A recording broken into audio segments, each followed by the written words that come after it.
self-compassion break. So what is self-compassion? Self-compassion is when we treat ourselves with the same kindness, care, and support that we would show to a good friend. But it's more than just kindness. In my view, self-compassion has three components, and they're really all necessary for this to be a healthy, helpful mind state. The first is actually mindfulness.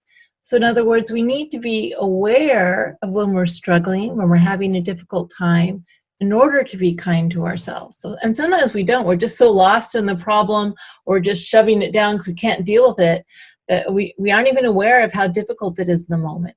So we're mindful of our pain.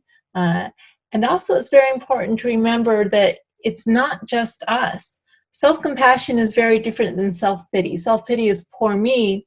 With compassion, the word compassion in Latin means to suffer with. There's a recognition that life is difficult for everyone. And also, whoever said life was supposed to be perfect or that you were supposed to be perfect, it's a recognition of the reality that the condition of being human is to have difficulties, to have struggles, to make mistakes, to be imperfect. And then finally, bringing in the kindness, treating yourself with the same type of warmth, care, encouragement, and support that you would very naturally show to a friend. So I'm going to lead you through an exercise where we're going to bring in these three components of self-compassion, mindfulness, common humanity, and kindness to a current difficulty.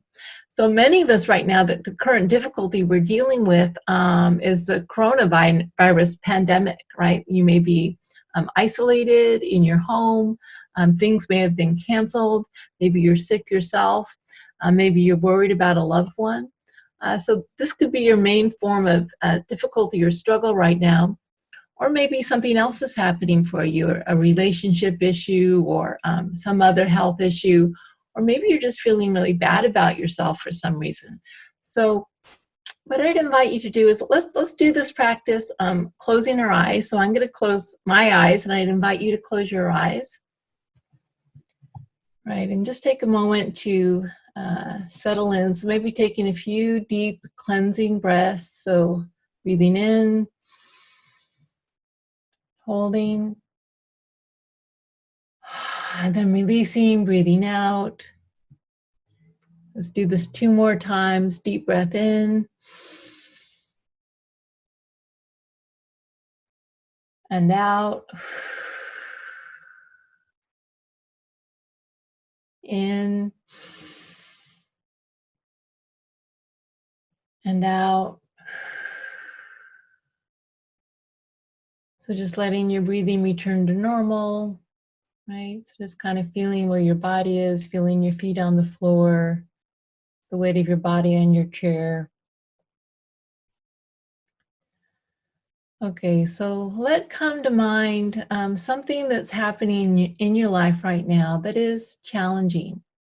So again, it could be the coronavirus, it could be a work situation, it could be some other difficulty in your life. So please choose something that's not overwhelmingly difficult. If you're overwhelmed, you actually won't be able to do the practice. Something that's challenging in your life right now. So call it to mind.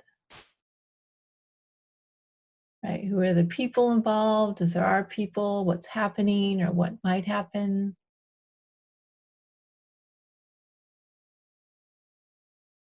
It's really getting in touch with the painful or difficult situation.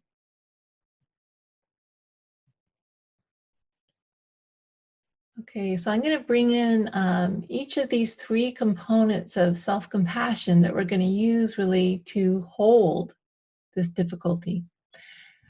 So the first is mindfulness, right? Just remembering, being aware of the fact that this is really difficult. This is hard. This is painful. Right? So instead of seeing it for a moment, you can let go of the need to solve the problem or to make it go away in this moment. And just recognizing that, in this moment, it's hard for me. I hurt.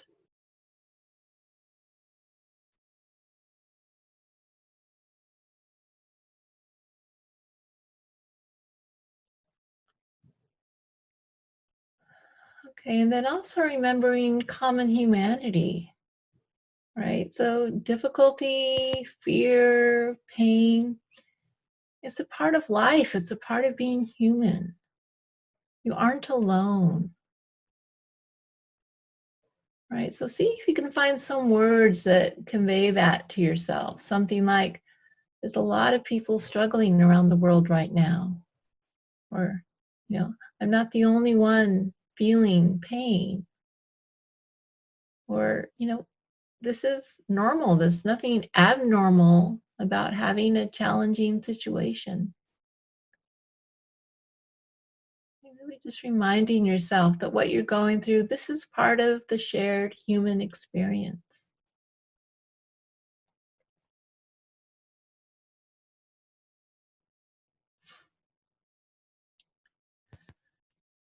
Right, but because it's hard, we also want to be kind and supportive to ourselves. So you may want to do that partly with some sort of physical touch, maybe your hands on your heart or your face or your stomach, right? Some touch to remind yourself of your own caring presence.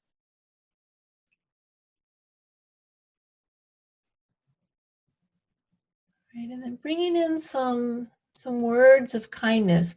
What is it that you need to hear right now as you're going through this situation?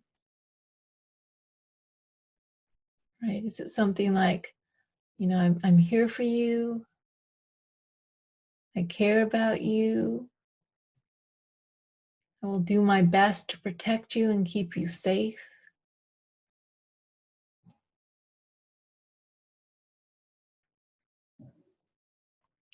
And what is it that you need to hear? And if it's a hard question to answer, you may imagine, what would you say to a dear friend who's coming to you right now with the same struggle that you have? What might you naturally say to that friend to express your care and kindness and support? And then just try that with yourself.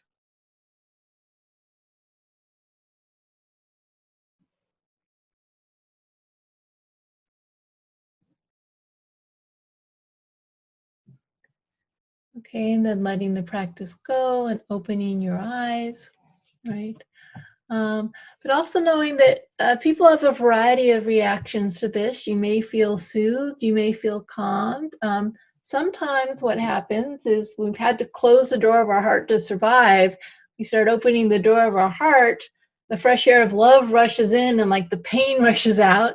If that is happening to you, if you feel very uncomfortable, know that that doesn't mean you're doing the practice wrong. It means you're doing it right. That you just may need to, slow down a little bit. So in other words, there's no expectation for how we should be feeling right now.